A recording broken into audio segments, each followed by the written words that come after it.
అన్న మేము తెలంగాణ సమగ్ర శిక్ష ఉద్యోగులం అన్న. ఇక్కడ 33 జిల్లాలకు వెళ్ళి మేము అందరం కూడా పాల్గొనడం జరిగిందన్న. ఇక్కడ మేము విధులు నిర్వహిస్తున్నటువంటిది అన్న ఎంఆర్సీలో ఆపరేటర్లు. నా పేరు ఎల్లయ్యన. నేను రంగారెడ్డి జిల్లా ప్రెసిడెంట్గా పనిచేస్తుంటున్నా, ఒక సిసిఓ కంప్యూటర్ ఆపరేటర్గా. అయితే మరి నేను 2008 కిల్ చేస్తున్నామన్న. మా జీతాపు 2500 ఉండే, 6500, 8400 ఇట్లా తదుపరిగా ఒక 1000 పెంచారని మనకు కాంగ్రెస్ ప్రభుత్వం ఉన్నప్పుడు. మరి ఇది తెచ్చింది కూడా కాంగ్రెస్ ప్రభుత్వం అన్న. మరి 2003లో మమ్మల్ని నియమించినప్పుడు అప్పటి నుంచి తీసేసే ఉండే, అప్పటి నుంచి ప్రొలాంగ్ చేస్తూనే ఉంటున్నారన్న. నేను చదివింది ఈరోజు MA BEd LLB చేస్తే కూడా బయటకు పోలేకపోయానన్న. ఎందుకంటే ఏ రోజు ఒకరోజు నేను కాంట్రాక్టర్ జీవితంలో ఉంటున్నా కాబట్టి పర్మనెంట్ అని ఒకటే ఆశ. మరి అలాంటివి విద్యా వ్యవస్థ మేము పనిచేస్తున్నామన్నా.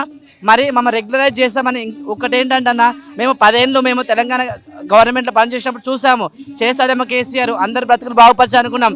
మరి మమ్మల్ని ఇక్కడ విలీనం చేయకుంటే హర్యానా ఎట్లా చేశారు, పంజాబ్లో ఎట్లా చేశారు, అదే విధంగా మమ్మల్ని చేయండి. పక్క రాష్ట్రంతో పోలిసి ఈరోజు మినిమం టైం స్కేల్ వర్తింపజేశారు. మరి మన తెలంగాణలో ఉన్నటువంటి బిడ్డల మేము కూడా మమ్మల్ని ఎందుకు పర్మనెంట్ చేయలేదు?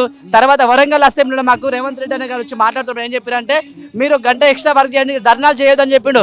ఆడబిడ్డలు ఎండకు తిరుగుతారా అని చెప్పిండు. ఈరోజు ఆడబిడ్డ ఎండకు తిరగట్లేదు రేవంత్ అన్న. మీకు తెలుసు మా ప్రతి సమస్య కూడా ఈ ధర్నాల నుంచి చేయనని చెప్పినావు, ఈ రాష్ట్రాల నుంచి చేయనని చెప్పినావు.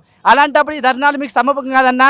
నీ ఆడబిడ్డలు కూడా రోడ్ ఎక్కడం కరెక్ట్ కాదని చెప్పినావు. ఈరోజు రోడ్ ఎక్క పరిస్థితి మీరు తెచ్చారన్నా. మేము 1 ఇయర్ కాదు, ఒక 1 మంత్ వెయిట్ చేద్దాం అనుకున్నాం. ఎందుకంటే నేను రాగానే టీ తాగిన చెప్పి జియో వస్తుంది, పెద్ద విషయం కాదని చెప్పిండు. మరి నీ విషయం చెప్పిన కూడా మేము అడుగుతాం రేవంత్ అన్నది మాట.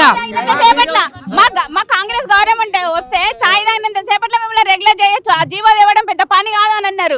ఆ విషయాన్ని కూడా గుర్తుపెట్టుకొని మా బాధలు గమనించి రెగ్యులర్ చేయాలనేది మా కోరిక. అయితే ఆ రోజు మేము ఏం చేస్తామంటే, ఆ వీడియో మీకు ఉందన్నా రేవంత్ అన్న మీరు చూశారు. మరి కనీసం ఆ వీడియో చూసినప్పుడు ఒక 1 మంత్ ఆగామన్నా. 11 నెలలు గడిచిపోయింది, 12 నెలలు గడిచిపోయింది. అయినా మా ఊసు మీరు ఎక్కడ ప్రస్తావించట్లేదు అన్న. అయినప్పటికీ కూడా ఇప్పటికి కూడా మేమేమి అగెనిస్ట్ లేమన్నా. ఆ రోజు ఏం చెప్పినామన్నా అంటే, సముఖంగా వచ్చి మీరు ఇక్కడ గంట సేపు కూడా కూర్చోవద్దు, మీరు వెళ్ళి మీరు ఓటేయమని చెప్పండి, నేను నా కాంగ్రెస్ ప్రభుత్వం వస్తే మీకు న్యాయం చేస్తా అని చెప్పినావు. న్యాయంగా రెగ్యులర్ చేస్తా అని చెప్పినావు. ఈ రోజు రెగ్యులర్ చేయాల్సిందన్నా. MTS అసలు మాకు ఛాన్స్ అవసరమే లేదు. ఎందుకంటే మీరు MTS ఇస్తే ఈ 11 నెలల ఇచ్చా ఉండే మీరు. ఎందుకంటే మీరు ఆల్రెడీ చెప్పారు కాబట్టి MTS ఇచ్చా ఉండే.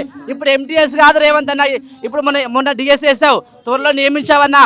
ఒకరొకరు జీతాలు పెంచితే 1,00,000 రూపాయలు. ఆ 1,00,000 రూపాయలు ఇచ్చి మనం 19 వెట్టి చాకరీ చేస్తూ ఉన్నాం.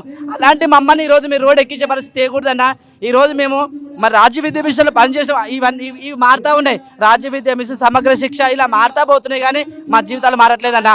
మరి KGBలో చూస్తే వాళ్ళు నైట్ డ్యూటీలు చేస్తారేరన్నా. ఇప్పుడు రెగ్యులర్ డ్యూటీ నైట్ డ్యూటీ చేస్తున్నారా? చేయట్లేదు. మరి ఎందుకు పట్టించుకోవట్లేదు? మరి అందుకే మీరు ఒక మాట చెప్పారు కాబట్టి హామీ అడుగుతారు ఏమంతన్నా. మీరు ఎక్కడున్నా మాకు ఈ మీడియా మిత్రుల ద్వారా మీకు చేరవలసిందిగా కోరుతున్నామన్నా.